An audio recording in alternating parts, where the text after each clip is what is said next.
This has serious implications for the Buccaneers as moves are starting to be made, cuts are starting to be made. Some big names, some names maybe going under the radar, but major performances from the preseason and not so great performances have factored into what is being decided for the future of the Buccaneers and what this team is going to be looking like. Now we are on Monday. Welcome back, everybody. I'm Sebastian with Buccaneers Digest. It's preseason is now done. We are working now on getting down to the 53-man roster. It is Monday, and tomorrow on Tuesday is the final deadline for when that 53-man roster has to be settled, has to be finalized. Cuts have already started. They started yesterday on Sunday, and there was a big name, obviously, that a lot of people were focusing on with that of Shilo Sanders, and it all kind of seemed like it was going to happen once he was ejected from the game after throwing a punch. Some will, obviously argue that he didn't start the fight, but he finished it. And, when you swing a punch, though, as big and wide of a punch as he did, that's going to be caught by the refs. They're going to see that, and they're not going to really focus on what started that or what egged it on. They'll be focusing more on, okay, he threw a punch, he swung, and let's get him out of the game. And this is a game that Shilo really needed to perform well in order to try and even make the practice squad, much less the team. It does not seem like Shilo will be brought back for the practice squad in that sense. Bowles was obviously very disappointed in what happened in that scenario. He didn't have much to say either. He said, you can't throw punches in this league. That's inexcusable. They're going to get you every time. Got to grow from that. And that was really all he had to say. And really all that really needed to be said regarding, what happened with Shilo. He was missing tackles. He was not having a good night.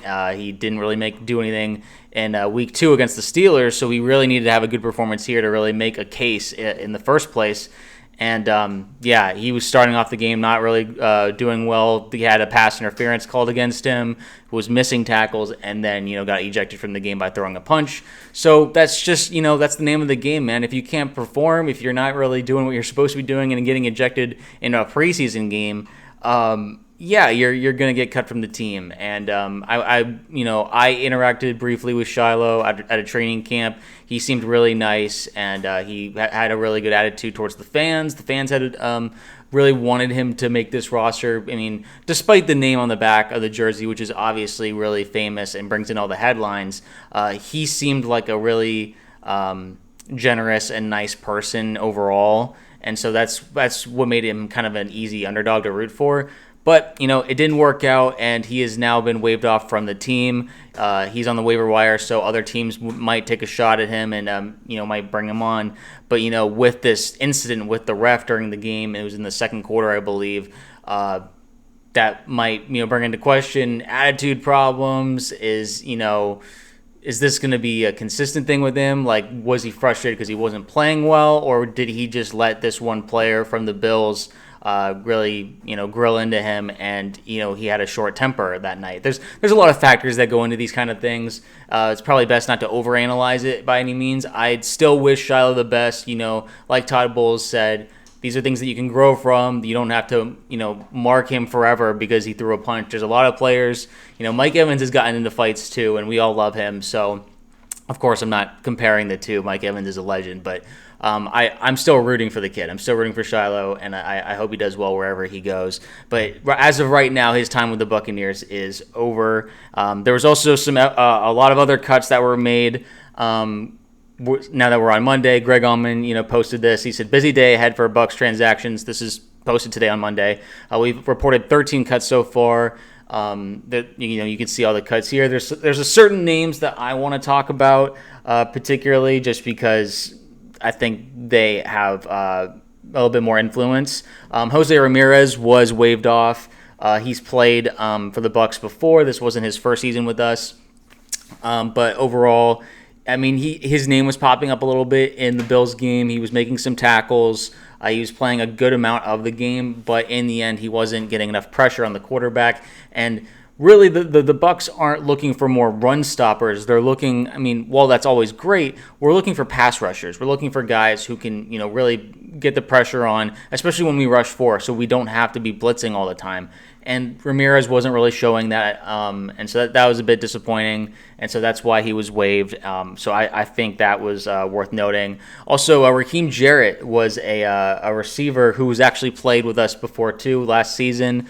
He even showed up in like the creamsicle uniforms and all that. But when it's the problem is when you have a receiver room as deep and talented as we do, it's going to be hard to make a roster. And I do believe Jarrett will make a roster somewhere else, at the very least a practice squad. But I think there's a good chance he actually can make a team somewhere else. He was dropping balls though during the night, and it's just one of those frustrating things. Like when you're dropping stuff while Tez Johnson's putting on a show, it's quite the difference. Jarrett's been in the league, and Tez Johnson's just joining the league, and Johnson was really separating himself in terms of the competition, and that's kind of how things go here. You wish the guy the best, but the receiver room's too talented, and that's a great problem that we have, not a bad one. But despite anyway, you still hope that the guy does well. You hope that he learned from a really, really talented and amazing receiver room, and he takes that to wherever he goes. Just not, an NFC South Division rival. Take it to like the Bills, or take it to, another team that could use a receiver who's had some experience. So that was worth mentioning. Also, we had Owen Wright. He was also waived off. He was cut. He had a really strong game, kind of in the Tennessee game, where he the real standout moments were he had like a couple touchdowns that were called back because of holding, and then he finally got his own touchdown that counted. So people were thinking, oh, is this guy like a quiet stud? But then he didn't really do much for the rest of the preseason, and that's kind of like when you have a really talented running back room like we do, you got to do more than what he did to really make your way onto this roster, or prove that, in limited spots for the 53-man roster, that we are willing to give you something there. So that was a name that was worth noting, because some people thought like maybe he had a chance, but yeah, he was cut and waived off. So best of luck to him. It was fun to watch in the Tennessee game, but overall just wasn't enough. And then lastly, I do want to talk about is Chris Broswell. He was not cut. He's still on the team. There is concern among Bucs beat reporters, myself, a lot of Bucs fans. Broswell has not been performing. He was a second-round pick in the 2024 draft.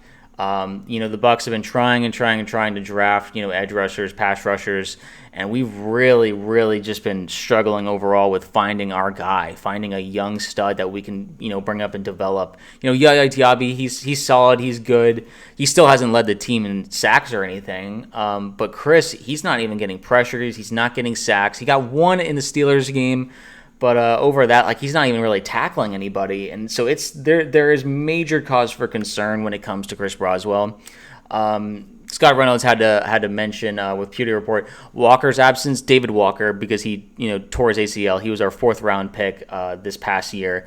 Walker's absence was felt all August and will continue to be felt until Broswell starts showing some signs of life as a pass rusher, if he ever does, or the team acquires someone who can get after the quarterback. If I'm a Bucs general manager, Jason Licht, and assistant general managers Rob McCartney and Mike Greenberg, I'm getting Jadeveon Clowney on the phone. I think that is a very interesting suggestion. I'm actually on board with that. I mean, obviously, we've talked about doing major trades, like for Micah Parsons or Trey Hendrickson, just because those situations are still developing, and it really looks like they're worsening more than anything. And, the Bengals are now taking calls for Trey. We'll see if that starts happening for Micah or not. But the suggestion of Jadeveon Clowney is not a bad one. He's still 32 or 33, I believe. So he's still got some juice left. I mean, that's definitely like at the tail end of typically of, pass rushers. But Jadeveon, when he came into the league, was like this athletic freak in nature, in a good way. And while he didn't live up to like being the first overall pick from the Texans or anything, he's been a good journeyman player. he would cost some money for sure. But at this point, our young guys are not really doing what we need them to do. Chris Boswell, obviously, it's still early. He has yet to play in his second season. But, from last year going into this preseason, it's been rough, to say the least. And it's very much a cause for concern. And I agree that we should be looking to get some experience. I mean, we are trying to win a Super Bowl this year. That's when you kind of start, pulling out like, okay, what cap moves can we make in order to make something work here? I mean, I understand, Jason Licht doesn't want to do giant trades that kind of put you in holes for future drafts or future money situations. But, with Clowney, he is just waiting to join a team. Justin Simmons is waiting for a team. Zadarius White is also Zadarius Smith is waiting for a team. That's another name, pass rusher that could, join the Bucs, who was getting sacked for the Lions just recently. So it's like we need something. We if one of our guys goes down, Yaya or Hassan Reddick, we're toast, because Chris Boswell has not shown us anything like worth of note that we'd be like feeling confident about. So extremely thin at pass rusher.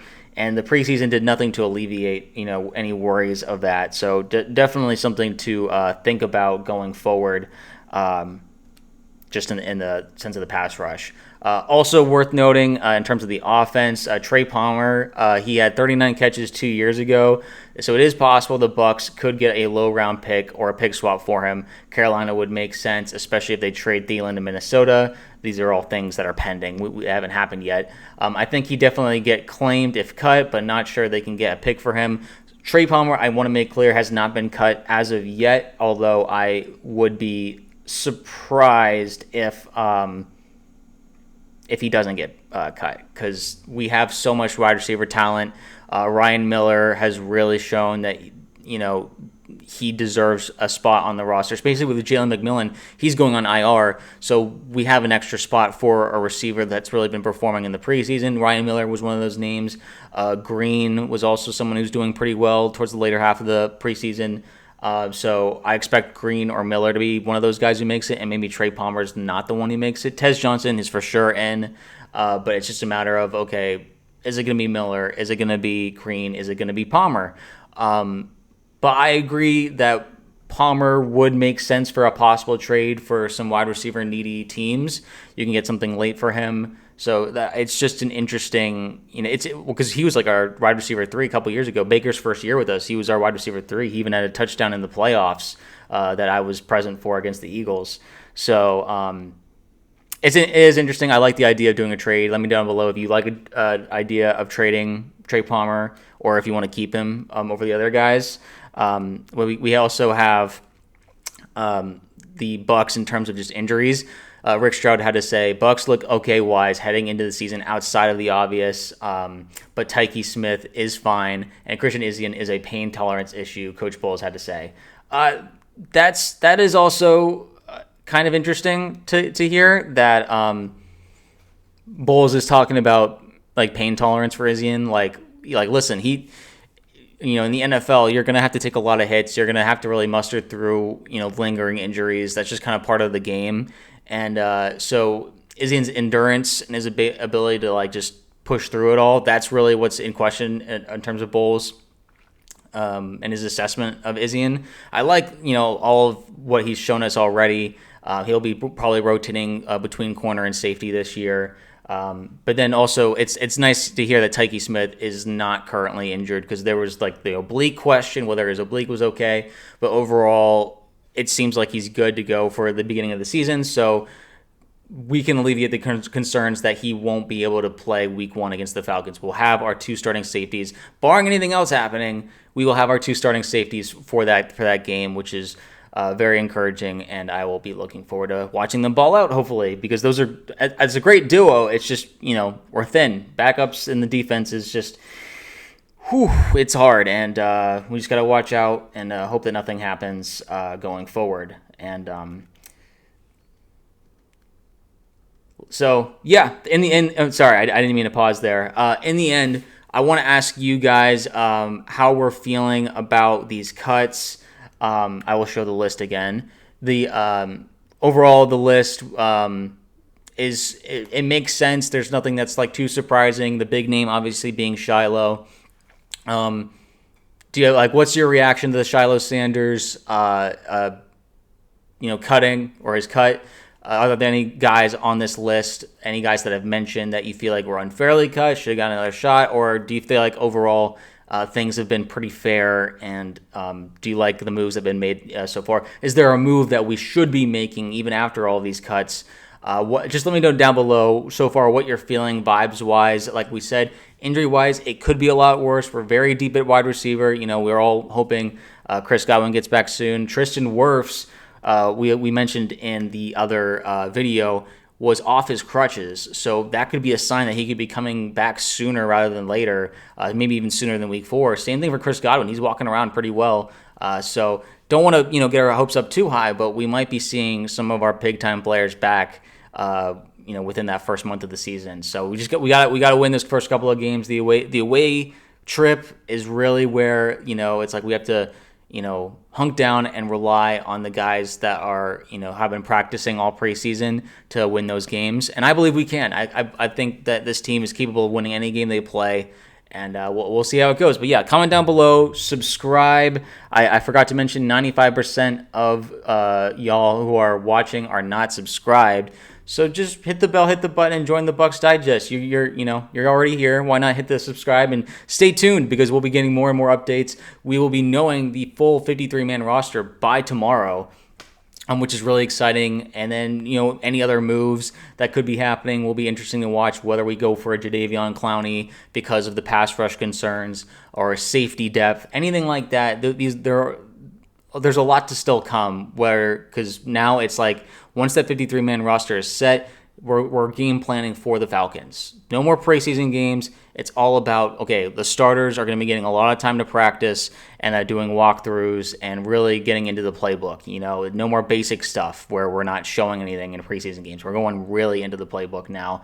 And it'll be time for Grizzard to shine, which will be really interesting to watch. So get excited, guys. But yeah, let me know your thoughts in the comments, and I will see y'all in the next video.